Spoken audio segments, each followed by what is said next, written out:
Hey, you're back. Welcome to Season 2 of The People We Meet. My name is Ty Brunner, and I'll be your host. This is a show about ordinary people that have done extraordinary things. I'm glad you're here, and let's get on with it.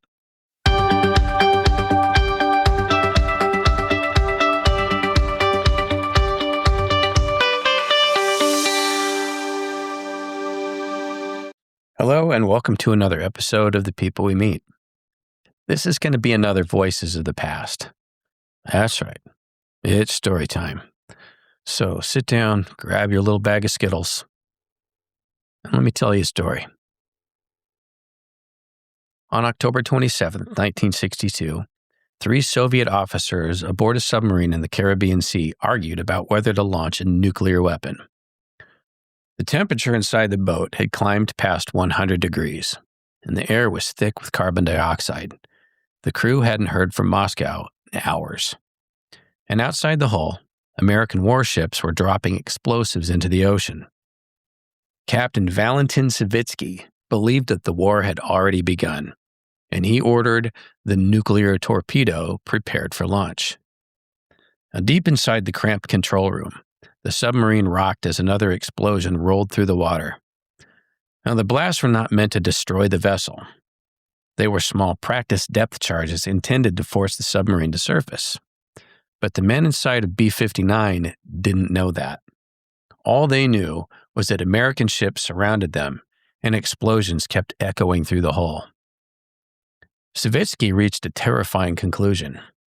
The war had already started, he thought, and sitting in the torpedo tube beneath their feet was a weapon powerful enough to destroy an entire fleet, the nuclear torpedo. And if you've ever seen the movie Crimson Tide, you've seen Hollywood's version of this nightmare. A submarine crew arguing about whether to launch the nuclear weapons after communication with command breaks down. But what happened in October of 1962 was real, and the decision about whether that nuclear torpedo would be launched came down to a single guy, a Soviet naval officer named Vasily Arkhipov. Most people had never heard of him. But there's a pretty good chance you're alive today because of the decision that he made that day. And the reason I wanted to tell you this story right now is because we like to think moments like that belong in history, but they don't. To understand how a Soviet submarine ended up on the brink of launching a nuclear weapon in the middle of the Atlantic, we got to rewind the clock a few weeks. That's October 1962, and the Cold War has been simmering for more than a decade. The United States and the Soviet Union are locked in a rivalry that is part ideological struggle, part technological arms race, and part mutual suspicion. Each side believes the other is trying to dominate the world. Each side is building nuclear weapons at a staggering pace. By the early 1960s, both nations possess enough nuclear firepower to destroy the planet many times over. The terrifying logic of the era is something military strategists have started calling mutually assured destruction. The idea that if one side launches a nuclear attack, the other will respond in kind, and civilization itself may not survive the exchange. And yet, despite that terrifying balance, the two superpowers keep pushing the limits. In 1962, Soviet leader Nikita Khrushchev makes a bold and extremely risky decision. He orders nuclear missiles to be secretly installed in Cuba. The island nation led by Fidel Castro had recently aligned itself with the Soviet Union after the Cuban Revolution. From Moscow's perspective, placing missiles there would dramatically change the strategic balance between the two superpowers. After all, the United States already had nuclear missiles stationed in Turkey and Italy right on the Soviet Union's doorstep. Cuba would be the Soviet answer. And if the plan worked, Soviet nuclear missiles would sit just 90 miles from the coast of Florida, close enough to strike major American cities within minutes. For months, the operation remains hidden from the world. But in October, an American U-2 reconnaissance aircraft flying high above Cuba photographed something alarming: missile launch sites under construction in the Cuban countryside. When the images reached Washington, President John F. Kennedy and his advisors realized the implications immediately. The Soviet Union isn't just supporting Cuba politically, It's turning the island into a nuclear missile base. On October 22nd, Kennedy goes on national television and announces that the United States will establish a naval blockade around Cuba. No more Soviet military shipments will be allowed to reach the island. American warships will intercept and inspect vessels approaching Cuban waters. And as you can imagine, the announcement shocks the world. And for the next 13 days, the United States and the Soviet Union stare each other down across the edge of nuclear war. Military forces on both sides go to the highest levels of readiness. Strategic bombers are placed on alert. Nuclear missiles are prepared for launch. Historians would later describe the Cuban Missile Crisis as the closest the human race has ever come to nuclear annihilation. But even in the middle of that global standoff, there were pieces of the puzzle that neither side fully understood. The Americans knew about the missiles in Cuba. What they didn't know was that the Soviet Navy had also dispatched a small group of submarines towards the Caribbean, and those submarines carried weapons that would make the situation far more dangerous than anyone in Washington realized. While the world focused on missile sites and diplomatic ultimatums, another part of the Soviet plan was already moving stealthily across the Atlantic Ocean. The entire operation had been given a code name by the Soviet military, Operation Anadyr. Now, the name itself was a piece of misdirection. Anadyr is a remote region in far eastern Siberia, thousands of miles from Cuba. Soviet planners deliberately chose the name to make it sound like the deployment had something to do with the Arctic rather than the Caribbean. Secrecy was essential. Khrushchev's government wanted to move troops, missiles, and military equipment into Cuba without provoking the United States into immediate action. Cargo ships carried missile launchers, nuclear warheads, and thousands of Soviet personnel across the Atlantic. But alongside those cargo ships, another force was sent to protect the mission: 4 Soviet submarines.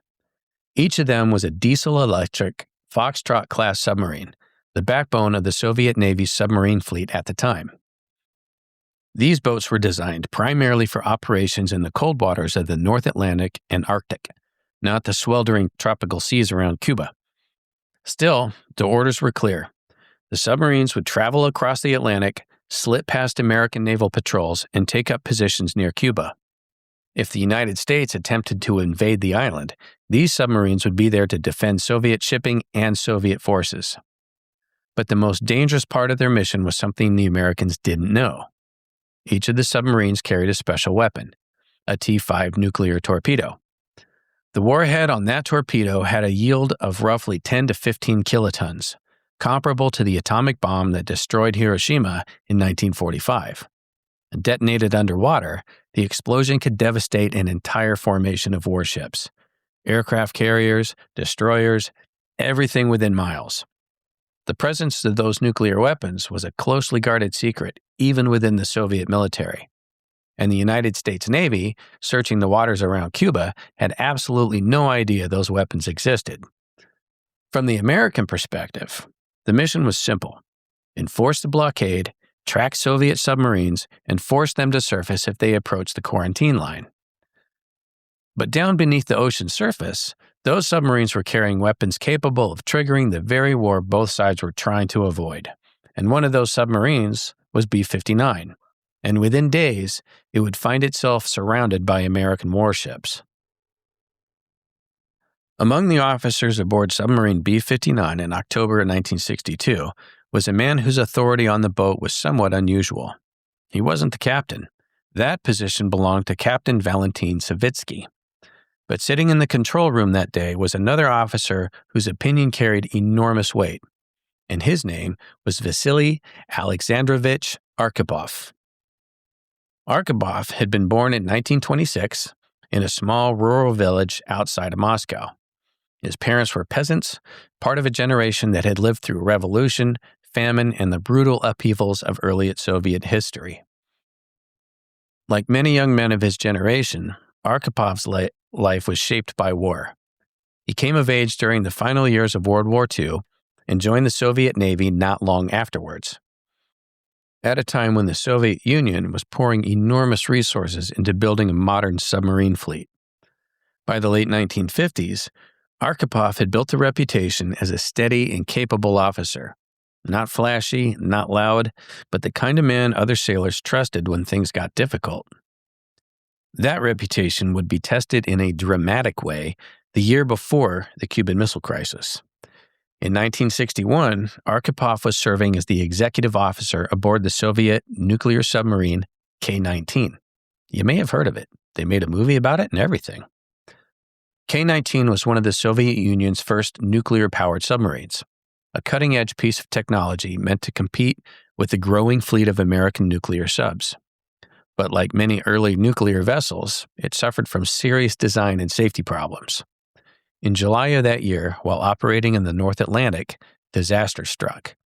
The submarine's nuclear reactor cooling system failed. Without coolant, the reactor temperature began climbing rapidly. If the reactor melted down, it could release massive radiation into the ocean and potentially trigger a catastrophic explosion inside the submarine. The crew of K-19 had almost no equipment to deal with the crisis. In desperation, several sailors volunteered to enter the reactor compartment and improvise repairs using crude tools and makeshift protective gear. The radiation levels inside the compartment were lethal. The men who entered knew they were sacrificing themselves, and many of them did. Within weeks, several crew members died from acute radiation poisoning, but the reactor was stabilized and the submarine managed to limp back to port. Arkhipov, serving as the second in command, helped organize the crew during the emergency and kept the situation from collapsing into panic. Those who served with him remembered his calm demeanor during the crisis. He had already faced the possibility of a nuclear disaster once, and he hadn't panicked, so he's a pretty good guy to have on board. By October of 1962, Arkhipov had been promoted to captain second rank, roughly the equivalent to a commander in the U.S. Navy. More importantly, he had been given responsibility for the small flotilla of submarines being sent towards Cuba. That meant that although Savitsky commanded B-59 itself, Arkhipov held senior authority over the mission. His presence aboard the submarine wasn't accidental. He was there to oversee the operation, and if a critical decision had to be made, his voice would carry enormous weight. Which meant that when the crisis aboard 59 finally reached its breaking point, the fate of the submarine, and possibly much more than that, would rest in the judgment of a man who had already once stared down a nuclear catastrophe and lived to tell the tale. Now, submarine B-59 was a Foxtrot-class diesel-electric submarine, one of the most common designs in the Soviet fleet during the early Cold War. It was a capable war machine, but it had been designed with a very particular environment in mind, and that was the cold waters of the North Atlantic. Inside the submarine, nearly 80 sailors lived and worked in a space barely larger than a small house. Pipes, valves, and electrical wiring covered almost every surface. Bunks were stacked tightly together in narrow compartments, and many sailors had to sleep in shifts, climbing into beds that had only just been vacated by another exhausted crewmate. Under normal living circumstances, life aboard a submarine was uncomfortable, but Soviet submarines were often rougher environments than their American counterparts. Part of the difference came down to technology. By the early 1960s, the United States Navy had already begun deploying large numbers of nuclear-powered submarines, vessels that could remain underwater for months at a time without needing to surface. Those boats had more electrical power available for ventilation systems, cooling equipment, and atmospheric controls. The Soviet Navy, by contrast, still relied heavily on diesel-electric submarines like the Foxtrot class. These boats ran quietly on battery power while submerged, but those batteries eventually had to be recharged by running diesel engines, which required the submarine to surface or snorkel. In a tense military standoff, surfacing could mean being spotted by enemy ships or aircraft. So submarines like B-59 often stayed underwater as long as possible. The longer they remained submerged, the more difficult life inside the boat became. And there was another difference between the two navies that mattered as well. American submarines were designed with the expectation that crews might remain at sea for long patrols, sometimes lasting months. Keeping sailors healthy and functional for that long meant paying attention to air quality, temperature control, and crew comfort. Soviet submarines were built with a different philosophy: mission first, endurance second, and comfort was somewhere a little farther down the list. Under normal conditions, the differences might not have mattered much. Submarines are uncomfortable places no matter which navy you serve in, but the waters around Cuba are anything but normal. When B-59 entered the Caribbean, the temperature inside the submarine began to climb. And climb, and climb. The ventilation system struggled to cope with the tropical heat outside the hull and the heat generated by the engines, batteries, and electrical equipment inside. So within days, the temperature inside the submarine reportedly rose well above 100 degrees Fahrenheit. Sailors stripped down to their undies to stay cool. Sweat dripped from the ceiling pipes. Metal surfaces even became hot to the touch. But most dangerous change wasn't the heat. It was the air. With the submarine sealed beneath the ocean surface, the crew was breathing the same shitty atmosphere over and over again. And as the hours passed, carbon dioxide levels inside the boat slowly increased. At first, the symptoms were subtle: headaches, fatigue, short tempers. But as carbon dioxide levels rose higher, the effects became more serious. High concentrations of CO2 can impair clear thinking. They slow reaction times, cloud judgment, and make people more irritable and prone to emotional outbursts. In extreme cases, they can cause confusion and panic. In other words, the officers aboard B-59 were being forced to make life and death decisions while their bodies were under severe physiological stress. Everyone aboard the submarine was exhausted. Everyone was overheated, and everyone knew that somewhere above them, American warships were searching the ocean.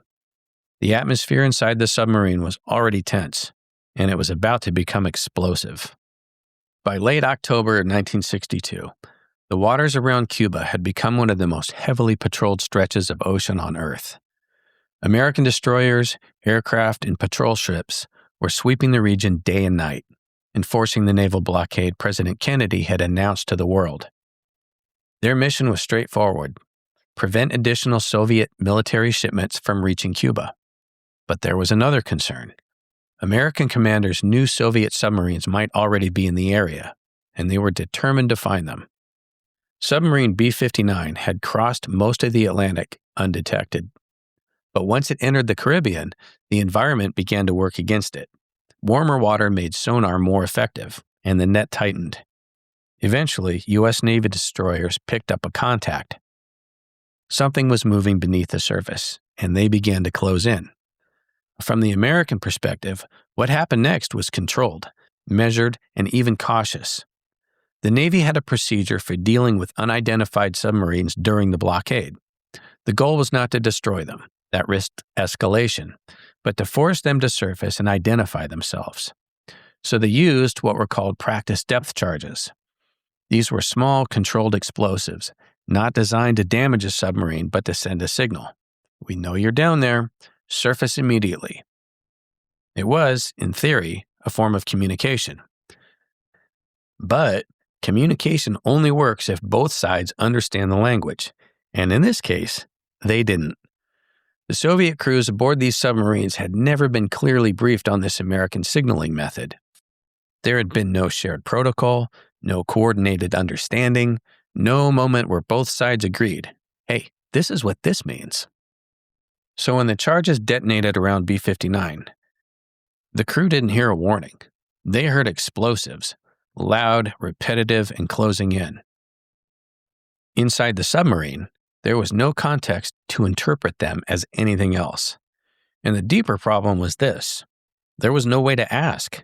No radio contact with Moscow. No communication with the American ships above. No confirmation of intent. Just sound, just pressure, and just the growing certainty that something had gone very, very wrong. From the American perspective, they were signaling. From the Soviet perspective, they were under attack. And neither side realized how close they were to crossing a line that couldn't be uncrossed. Inside B-59, the situation was being interpreted in a different way. The explosions outside the hull weren't seen as signals, they were the opening moves of a war. And in that moment, the structure of the Soviet command became critical. On most Soviet submarines, a decision like this would have rested with two men, the captain and the political officer. Both had to agree. And on B-59, both of them already had. Captain Valentin Savitsky believed the situation was clear. If war had begun, then B-59 had a duty to respond. The political officer, Ivan Maslenikov, agreed. Two men had already decided, but B-59 carried something unusual. The third authority was on board, Vasily Arkhipov, the commander of the entire submarine flotilla, and a man who outranked the captain himself, which meant that on this submarine, the decision didn't just rest with two men, it rested with three. And that turned out to be a pretty big deal, because in a moment like this, cut off from Moscow, trapped underwater, and forced to interpret events on their own, Soviet commanders were expected to act, to decide. There was no waiting for confirmation, no second layer of verification, only judgment. Savitsky wasn't hesitating. He believed he already had his answer, and he reportedly shouted, "We're going to blast them now. We will die, but we will sink them all. We will not become the shame of the fleet." Two men were ready to fire a nuclear weapon, and only one remained, Vasily. And unlike the others, Vasily paused. Something didn't fit. If the Americans truly intended to destroy them, why use smaller controlled explosions? Why not finish it? This didn't feel like an attack. It felt deliberate, measured, a signal. And Vasily was salty enough to realize the difference between a true attack and something else. He argued that the submarine should surface. Inside the control room, the debate stretched on, punctuated by the dull shock of explosions echoing through the hull. But without Archipov's agreement, the weapon could not be launched. Finally, Savitsky relented. The order was given, surface the submarine, and slowly, B-59 rose toward the surface. And when it finally broke through the waves, the crew saw the American ships waiting around them. The war had not begun. The explosions had been signals, and the nuclear torpedo remained unfired. And when submarine B-59 finally surfaced, the situation changed almost instantly. After days trapped beneath the ocean, the crew emerged into blinding Caribbean sunlight. American destroyers surrounded them on all sides, gray holes cutting through the water as sailors gathered along the decks to watch. For the Americans, it was a tense but controlled moment. They had done what they set out to do. They had forced a submarine to the surface. But what they didn't know was how close they had come to being destroyed. Inside B-59 sat a nuclear torpedo powerful enough to wipe out every ship in sight. And only minutes earlier, the officers aboard that submarine had been arguing about whether to use it. The Americans believed they'd been sending a signal, and the Soviets thought they were under attack. Two sides, two interpretations, and one misunderstanding that nearly changed the course of history. Eventually, B-59 turned away and began the long journey back across the Atlantic. The crisis, at least in that moment, had passed. But the return home was anything but triumphant. When the submarines reached the Soviet Union, there were no celebrations awaiting, no recognition for what had been avoided. Instead, there was criticism. The boats had been detected. One had been forced to surface. To Soviet leadership, that was failure. And according to later accounts, a senior admiral reportedly told returning crews it might have been better if they had gone down with their ships than been forced to surface. There was no discussion of the nuclear torpedo, no acknowledgement of how close the world had come to catastrophe, and certainly no recognition for the man who prevented it.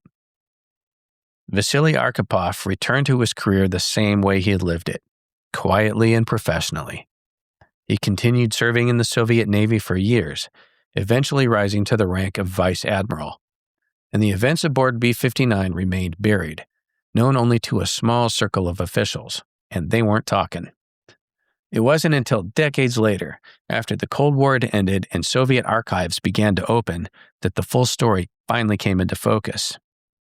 And with it, the realization that everything had come down to one guy and one decision. History tends to remember the people who start wars, the generals, the presidents, the leaders whose decisions move armies and reshape borders.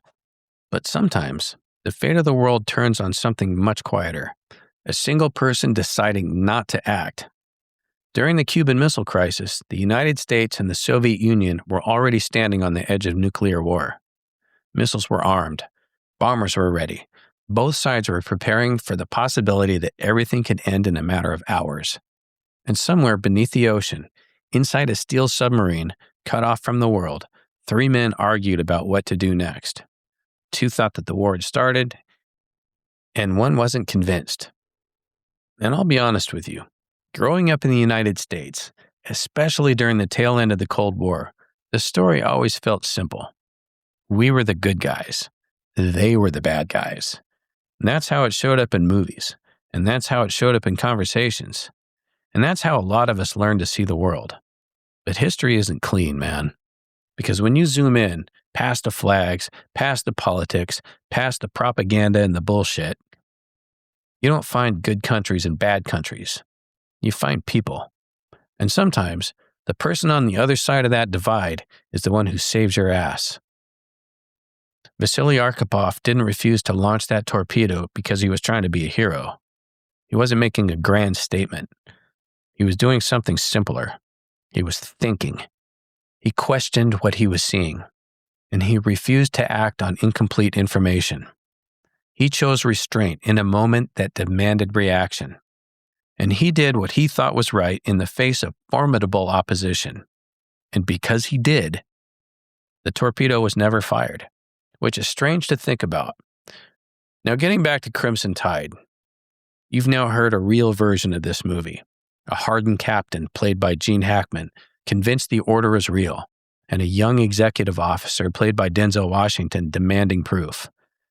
And what makes the movie so good isn't just the argument. It's everything happening around it. The side conversations, the debates about history and trivia, like where the Lippinzahner stallions are from. These little flashes of normal life happening inside a steel tube that could end the world. That's what makes it feel real. Because even in moments like that, people are still people. It's tense, it's dramatic, and it makes for great storytelling. But the real version of that story didn't happen on a movie set. It happened in October in 1962, and there was no script, there was no guarantee, and there was no second take. Just a man standing in a control room surrounded by people who believed they were already at war. And he said no. History is full of moments like that. Moments where everything could have gone one way or the other. Sometimes those moments belong to names we all recognize. And sometimes they belong to someone we've never even heard of. A quiet Soviet naval officer whose decision made deep beneath the Caribbean Sea may have helped prevent a nuclear war. Vasily Arkhipov is today's voice of the past, and his credit is long overdue. Thanks for joining me for this episode. This story kind of spoke to me today, and here's why. There's a lot of shitty things going on in the world right now. And if there's a guy out there like Vasily, I sure hope he shows up when we need him to. Thanks for listening.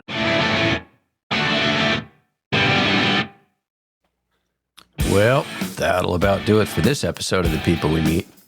But before we go, I just want to say thank you. Seriously, this show only exists because you keep showing up, listening, sharing, and being a part of it.